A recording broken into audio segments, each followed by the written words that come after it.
We have gotten, like we said, some great cars in. Some of the new arrivals this week, the 1955 Buick Series 40 Riviera hardtop. That's the longest name on one. Dover White and Turquoise over gray and black. Oh, Dover White. Frame off restored, 264 nail head, Dynaflow 2-speed automatic, and the chrome on this thing is unbelievable. Yeah.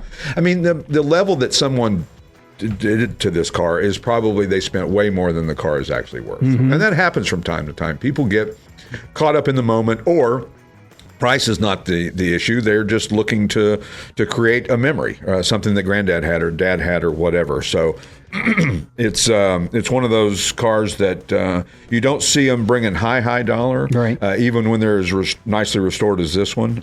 But the love and the effort and all that is certainly appreciated.